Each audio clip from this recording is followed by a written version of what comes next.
Assalamu alaikum, donc on continue.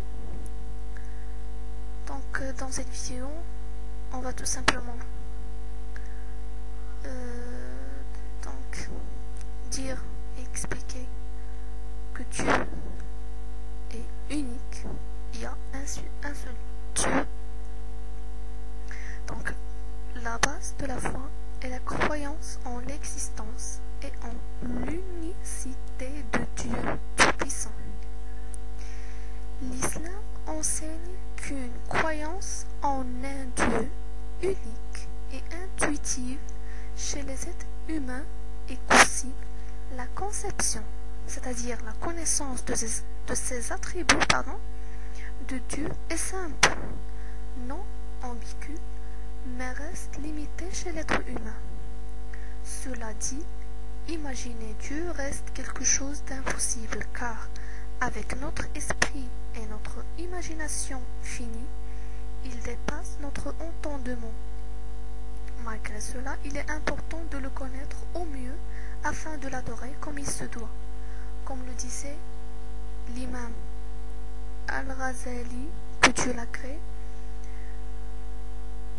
Donc c'est un imam, c'est une personne qui expliquait l'islam, qui expliquait donc beaucoup des savants en islam, se reposaient sur lui. Donc il a dit, l'adoration n'est valable qu'une fois que l'on connaît celui que l'on adore. Il faut comprendre au travers de cette phrase qu'il faille notamment connaître les 13 principaux attributs divins, qu'aussi je vais en parler par la suite. Dieu est absolument unique. C'est l'un de ses principaux attributs, comme le précise la sourate suivante. Donc, Dieu dit dans son Coran, je vais dire d'abord en arabe, Qul huwa Allahu ahad, Allahu samad, lam yalid wa lam yulad, wa lam yakul lahu kufuwan ahad. Cette sourate dans le Coran, ou bien ces versets que je viens de dire, qui sont des versets du Coran, veut dire en français, dit, il est Dieu unique, Dieu l'absolu, il n'a pas engendré et il n'a pas été engendré. Nul ne lui est égal. Je répète, dit, il est Dieu unique, Dieu l'absolu, il n'a pas engendré et il n'a pas été engendré. Nul ne lui est égal. Donc le musulman entretient une relation directe avec Dieu sans intermédiaire, notamment lors des prières qui ne s'adressent qu'à lui. La conception de Dieu doit être absolument claire. Sans aucun doute, Dieu est Dieu et l'homme est l'homme. Dans la mesure où Dieu est le créateur et le souverain de l'univers, il est transcendant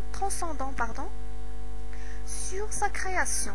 Il n'y a pas lieu de mélanger créateur et créature. La nature de Dieu est unique et complètement différente des natures que l'on connaît et qui sont présentes sur terre. Je répète cette phrase car je la considère la plus importante dans tout cela. Il n'y a pas lieu de mélanger créateur et créature. La nature de Dieu est unique et complètement différente des natures que l'on connaît et qui sont présentes sur terre, ou celles que l'on pourrait s'imaginer. Certains auraient tendance à le personnifier, puisque l'on emploie des qualificatifs, des prénoms, etc. À son sujet, il nous a d'ailleurs donné des noms le qualifiant. Le Coran présente ses 99 plus beaux noms. Je vais aussi en parler sur ces 99 plus beaux noms par la suite. Cela n'est juste fait que pour mieux le comprendre et l'adorer, mais dans le Coran, Dieu est imperceptible